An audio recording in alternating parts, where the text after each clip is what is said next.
Hi, this is Arun. आज का हमारा टॉपिक रहेगा इंपेरेटिव सेंटेंसेस। हिंदी में इनको कहते हैं हम आज्ञासूचक वाक्य। क्या होते हैं आज्ञासूचक वाक्य? तो मैं आपके लिए बता दूं कि सबसे ज़्यादा बोले जाने वाले जो सेंटेंसेस होते हैं वह आज्ञासूचक सेंटेंसेस होते हैं। दिन भर हम सबसे ज़्यादा जिन वाक्यों का अपनी भाषा में प्रयोग करते हैं, आम बोलचाल की भाषा में प्रयोग करते हैं, वह होते हैं आपके इंपेरेटिव सेंटेंसेस। तो होते क्या हैं? ऐसे सेंटेंसेस जो हमेशा वर्ब की फर्स्ट फॉर्म से शुरू होते हैं। इनकी एक और खास बात है, इन सेंटेंसेस में जो आपका सब्जेक्ट है यू हमेशा छुपा रहता है।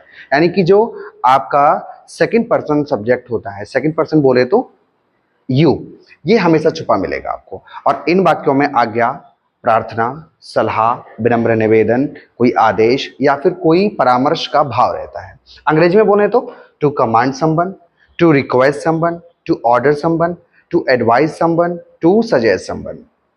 इनकी सबसे पहली और सबसे इंपॉर्टेंट बात यह है कि इनका जो सब्जेक्ट है यू यानी कि सेकंड पर्सन, वह हमेशा छुपा रहता है। और ये सबसे छोटे सेंटेंसेस भी होते हैं। ये ऐसे भी हो सकते हैं कि जाओ, गो, तो इसमें कमांड दी गई है, कोई ऑर्डर दिया गया है और ये आपको लग रहा होगा इसमें सब्जेक्ट नहीं है। तो इसमें मैं पहले ही बता चुका हूं, इस तरह के सेंटेंस में आपका सब्जेक्ट यू हमेशा छुपा रहता है। जाओ, अब जाओ किसके लिए संबोधित किया गया, किसको निर्देशित किया गया, किसके लिए कहा गया? तुम्हें कहा गया, आपको कहा गया, है ना? तो जाओ। हम शुरू कर रहे हैं इस तरह के सेंटेंसेस को। उसमें सबसे पहली जो शर्त रहती है वो ये रहती है कि इनमें आपका सब्जेक्ट हमेशा छुपा रहता है ना? तो इनकी बात यह है कि सब्जेक्ट यू, सेकंड पर्सन, हमेशा हिडन रहता है ना? क्या रहता है? हिडन रहता है।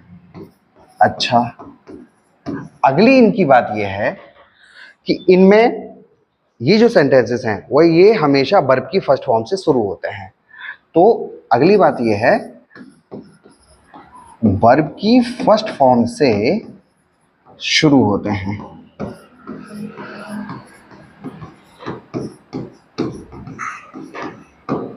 इन सेंटेंसेस को जब भी हम शुरू करेंगे तो याद रहे हमेशा वर्ब की फर्स्ट फॉर्म से ये शुरू होंगे। और अगर इसमें आप किसी भी चीज़ को कोई निषेध हो, यानी कि किसी चीज़ को, किसी भी काम को, किसी भी सलाह को या किसी आदेश को मना करने के लिए कहा गया हो, तो ये सेंटेंस इनमें हिंदी में नहीं या मत शब्द आएगा और इसके अंग्रेजी हम डू नॉट लगाते हैं तो वो निगेटिव हो जाता है। तो पहला है हमारा, इन वाक्यों में हमेशा आज्ञा, प्रार्थना, सलाह, विनम्र निवेदन, सुझाव का बोध रहता है, इनका भाव रहता है। तो सबसे पहले हमने लिया है टू कमांड समवन, किसी को निर्देशित करने के लिए, किसी को कमांड करने के लिए। हिंदी में अगर हम इसका एग्जांपल लें तो कुछ इस तरीके से होगा, आगे बढ़ो, है ना? आगे बढ़ो रहेगा मार्च फॉरवर्ड। आगे बढ़ो, ये एक निर्देश है, ये किसी के लिए कोई कमांड दी गई है, आगे बढ़ो। अपने हाथ उठाओ, रेज योर हैंड्स। रुको, स्टॉप। तो इस तरह से ये कमांड है। अगर कोई ऑर्डर हो, कमांड और ऑर्डर मिलते जुलते भाव हैं, ऑर्डर का भी सेंस वही रहता है। वहां जाओ, गो देयर, यानी किसी ने आपको आदेश दिया, वहां जाओ, गो देयर।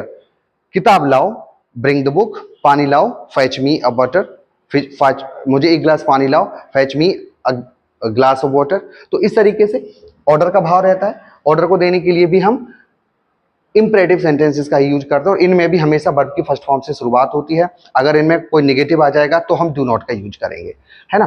तो कोई अगर ऑर्डर हो तो इसको कुछ इस तरीके से, पानी लाओ, तो आप इसके अंग्रेजी बनाएंगे ब्रिंग वाटर, है ना? तो अब बात यह है, हमने ये जान लिया कि इनमें सब्जेक्ट यू छुपा रहता है, ये वर्ब की फर्स्ट फॉर्म से शुरू होते हैं। इनके स्ट्रक्चर्स कौन कौन से होते हैं? तो उसके कुछ स्ट्रक्चर्स रहेंगे, वो कुछ इस तरीके से रहेंगे। सबसे पहले हमने बताया था कि ये सेंटेंसेस जो होते हैं हमेशा वर्ब की फर्स्ट फॉर्म से शुरू होते हैं, यानी अफर्मेटिव जो सेंटेंस होगा इसका वो हमेशा वर्ब की फर्स्ट फॉर्म से शुरू होगा। तो शुरू करते हैं हम इसको। वर्ब की फर्स्ट फॉर्म ऑब्जेक्ट और फिर अदर वर्ड का रहेगा। अगला इसका कॉन्सेप्ट है, अगर इसमें नेगेटिव आया हो, यानी कि सेंटेंस में नहीं या मत लगा हुआ हो, तो फिर आप लगाएंगे do not, verb first, object या फिर OW। ये हो सकता है। अगर इसमें ये कहा गया हो किसी भी काम को हमेशा करने की सलाह दी गई हो या हमेशा करने को मना किया गया हो, तब आप लगाएंगे इसको ऑलवेज,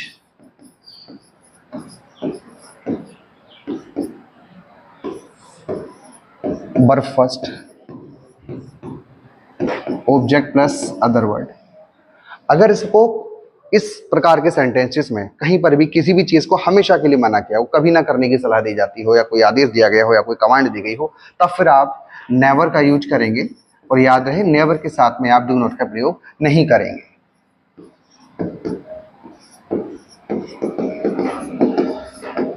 अब अगली बात आती है कि अगर कोई ऐसा सेंटेंस हो जिसमें ना दो, नी दो या नी दो आ जाए पीछे से लगा हुआ, जैसे कि मुझे जाने दो, मुझे पढ़ने दो, मुझे खेलने दो, तब आप ऐसे सेंटेंसेस के लिए लेट से बनाएंगे। तो उसके लिए आपका स्ट्रक्चर रहेगा let object plus verb first वाला कॉन्सेप्ट, है ना। तो चलिए हम शुरू करते हैं। इसमें कुछ और चीजें रहेंगी, जैसे कि कुछ एडवाइस देने के लिए। एडवाइस किस तरीके से होगी? कठिन परिश्रम करो,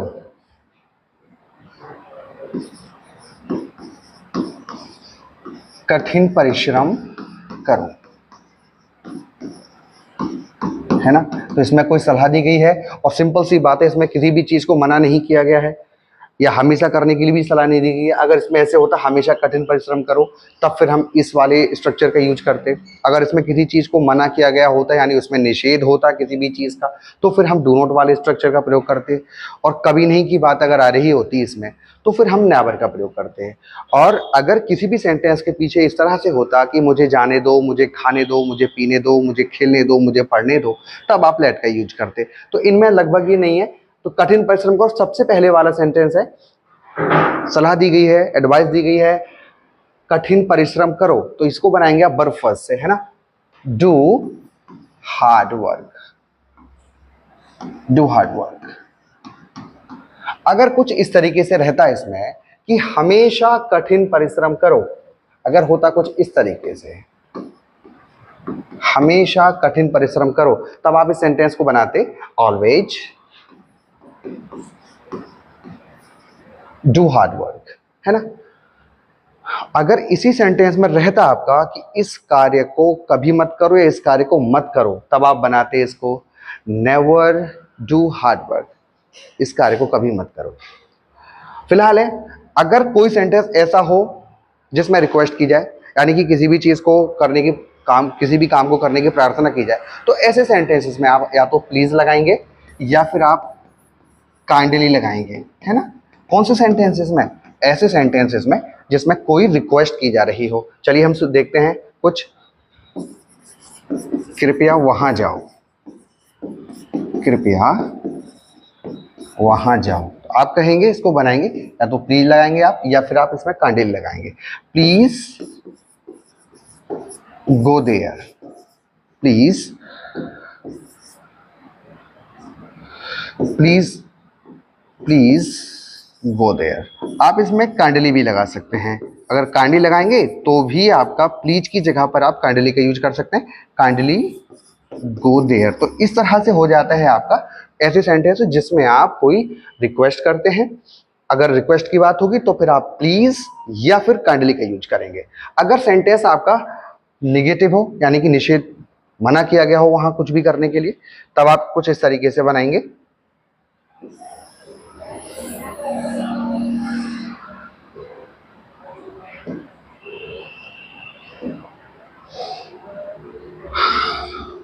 कृपया वहां मत जाओ, कृपया वहां मत जाओ, है ना। तो अब इस सेंटेंस में देखिए आपका कृपया आया हुआ है, तो इसका मतलब आपसे रिक्वेस्ट की जा रही है। और दूसरी बात यह है कि वहां न जाने की भी सलाह दी गई है, यानी वहां आपको मना किया गया कि वहां मत जाइए, है ना। तो जहां नहीं या मत शब्द आ जाए, या किसी भी चीज को, काम को, या किसी भी काम को करने की मनाही की जाए, तो वहां पर आप डू नॉट का यूज करेंगे। कृपया वहां मत जाओ, है ना। तो आप करेंगे प्लीज। याद रहे, प्लीज को आप आगे भी लगा सकते हैं और सबसे लास्ट सेंटेंस के लास्ट में भी लगा सकते हैं। Please do not go there, कृपया वहां मत जाओ, है ना। और आप चाहते तो इसका आप यूज लास्ट में भी कर सकते थे। अच्छा, प्लीज की जगह पर आप काइंडली का भी प्रयोग कर सकते थे। तो इस तरह से ये आपके कुछ इंपरेटिव सेंटेंसेस की रचना रही। इस टॉपिक को और अच्छे तरीके से हम समझने के लिए थोड़ा और आगे बढ़ते हैं। इस टॉपिक को और बढ़िया तरीके से समझने के लिए हम एक एग्जांपल लेंगे। मान के चलिए आप एक टीचर हैं, आप किसी क्लास में पहुंचते हैं और क्लास में जाने के बाद में आप सबसे छोटा जो वाक्य स्टूडेंट्स के साथ बोलते हैं, सबसे पहला और सबसे छोटा वाक्य वह होता है पढ़ो, रीड।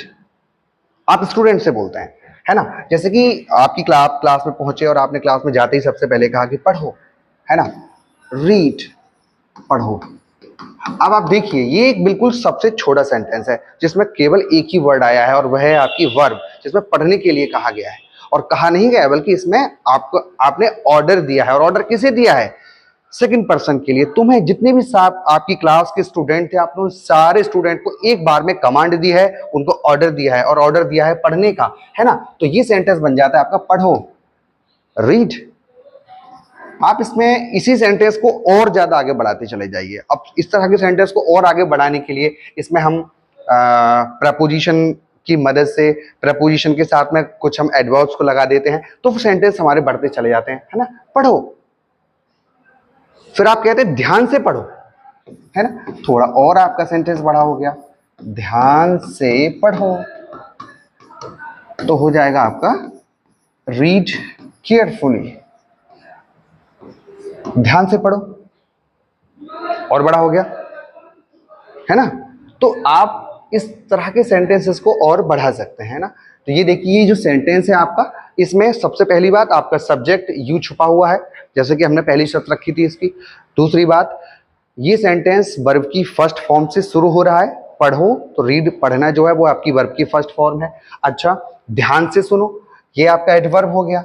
ध्यान से पढ़ो या ध्यान से पढ़ो, ध्यान से पढ़ने की अंग्रेजी केयरफुली होती है, बहुत ध्यान से पढ़ो, तो रीड वेरी केयरफुली। अगर कुछ इस तरीके होता है, बहुत ध्यान से पढ़ो, read very carefully, read very attentively, है ना। तो सेंटेंस आपका इस तरीके से बढ़ता चला जाएगा। लेकिन आपको ये पता होना चाहिए कि इसमें जो सब्जेक्ट मेन सब्जेक्ट रहता है यू, वह हमेशा हिडन रहता है, वह छुपा रहता है, जो कि एक सेकंड पर्सन होता है। अच्छा, ये जो सेंटेंसेस होते हैं हमारे, वो वर्ब की फर्स्ट फॉर्म से शुरू होते हैं। ये देखिए, ये सेंटेंस आपकी वर्ब की फर्स्ट फॉर्म से शुरू हो रहा है ना। अच्छा, अगर सेंटेंस ऐसे होता, हमेशा पढ़ो, हमेशा पढ़ो, तो आप कहते ऑलवेज रीड। अगर होता हमेशा ध्यान से पढ़ो, तब आप करते हमेशा ध्यान से पढ़ो। तो फिर वही आ जाता, जैसे कि इसमें एक एडवाइस दी गई है, एक सलाह दी गई है हमेशा पढ़ने के लिए। तो हमेशा की अंग्रेजी ऑलवेज होती है, तो आप इसको ऑलवेज रखते हैं पहले, और उसके बाद में आप वर्ब फर्स्ट का यूज करते। वर्ब फर्स्ट है इसमें पढ़ना, ऑलवेज रीड, है ना। और उसके बाद में ऑब्जेक्ट इसमें है नहीं, ध्यान से आया है, तो ये आपका एडवर्ब होता है। और एडवर्ब हम जानते हैं, जब हम पार्ट्स ऑफ स्पीच की वीडियोस बनाएंगे तो उसमें हम सेपरेटली ये सारी चीजें बहुत अच्छे तरीके से आपको समझाएंगे। एक पूरा डिटेल स्टडी रहेगी इसके ऊपर, और एक सेपरेट वीडियो लेक्चर हम इस पे डेवलप करेंगे। तो ध्यान से एडवर्ब है, मतलब जब कभी भी कोई वर्ब के बारे में कुछ एक्स्ट्रा एडिशनल इंफॉर्मेशन दी जाए, तो पढ़ने की बात हो रही है, यहाँ पर जो वर्ब है वो पढ़ना है, रीड है, और उसमें एक एडिशनल बात जोड़ दी गई है, ध्यान से पढ़ने की बात की गई है ना। तो ये है आपका एडवर्ब, तो ऑलवेज रीड केयरफुली, है ना। अच्छा, अगर इसी सेंटेंस में मना किया जाता, यानी कि ये सेंटेंस अगर आपका निगेटिव होता, तो फिर हम डू नॉट का यूज करते। और अगर इसमें कभी नहीं की बात होती, तो फिर हम नेवर का यूज करते। और ये हम जानते हैं कि जिन सेंटेंसेस में हम नेवर का यूज करते हैं, वहां हम डू नॉट का यूज नहीं करते हैं। कुछ इस तरीके से होता,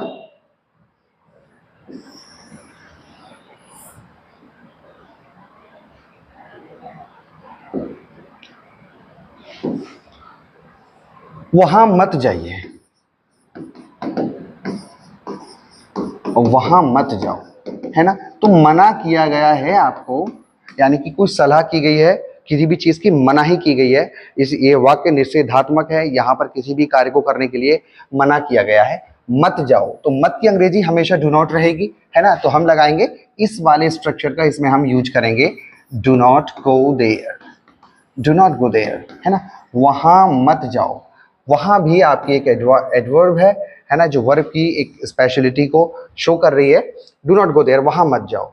अगर होता धूप में कभी मत खेलो, है ना, कभी मत खेलो। तो कभी नहीं, जहां भी कभी मत या कभी नहीं की बात होगी वहां आप नेवर का यूज करेंगे। तो उस तरह के सेंटेंस को आप इस तरीके से बनाएंगे, धूप में कभी मत खेलो, है ना। आप बनाएंगे कभी मत या कभी नहीं, इन दोनों की अंग्रेजी रहती है नेवर, है ना। तो ये हो जाएगा आपका नेवर प्ले इन द सन, धूप में कभी मत खेलो। तो ये इस तरीके से रहेगा, नेवर प्ले इन द सन। ठीक है, अब हम बात करेंगे लेट वाले सेंटेंसेस की। तो लेट वाले सेंटेंसेस वो होते हैं जिसमें जिन सेंटेंसेस के पीछे ना दो नी दो लगा रहता है ना। जैसे मुझे जाने दो, मुझे पढ़ने दो, मुझे खेलने दो, उसे हंसने दो। तो ऐसे सेंटेंसेस में हम लेट का यूज करेंगे कुछ इस तरीके से,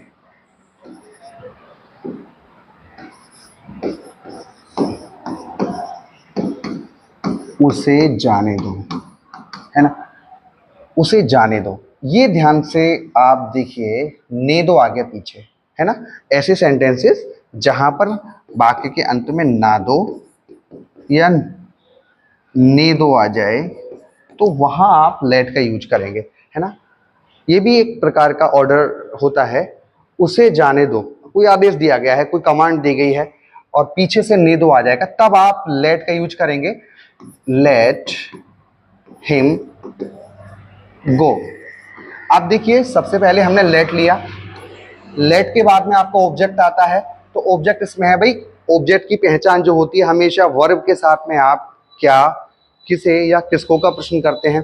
तो प्रश्न लगाइए आप, किसे जाने दो, तो आपका जवाब रहेगा उसे जाने दो। तो यहाँ उसे जो है आपका ऑब्जेक्ट है ना। तो लेट के बाद ऑब्जेक्ट आ गया, उसके बाद फिर आप यूज करेंगे वर्ब फर्स्ट का, क्रिया की फर्स्ट फॉर्म का। तो इसमें जो एक्शन है वो जाने की हो रही है। तो इस तरीके से आपका सेंटेंस बन जाता है, उसे जाने दो, लेट हिम गो, है ना। अच्छा, अब इस तरीके से इसी का सेम नेगेटिव रहा होता, उसे मत जाने दो। अगर ऐसे होता तब आप कैसे बनाते हैं इसे, उसे मत जाने दो।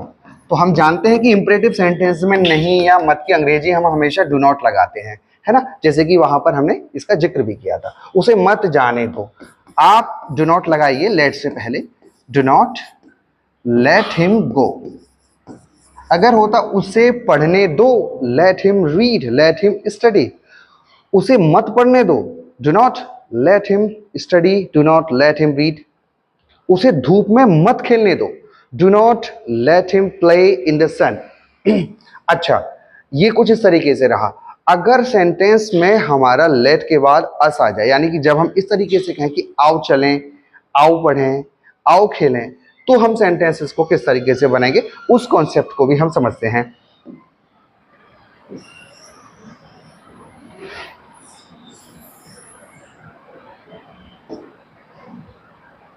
अगर हो आओ वाला सेंटेंस, आओ वाला कॉन्सेप्ट हो, आओ चलें,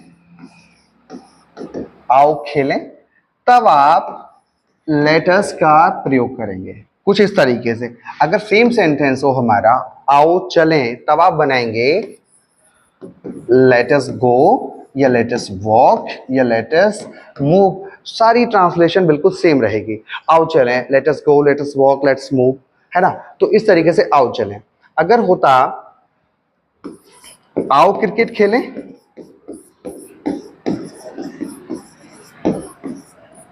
आओ क्रिकेट खेलें, तब आपका हो जाता लेट अस प्ले क्रिकेट, है ना, लेट अस प्ले क्रिकेट। मुझे उम्मीद है ये टॉपिक आपने अच्छी तरीके से समझा होगा।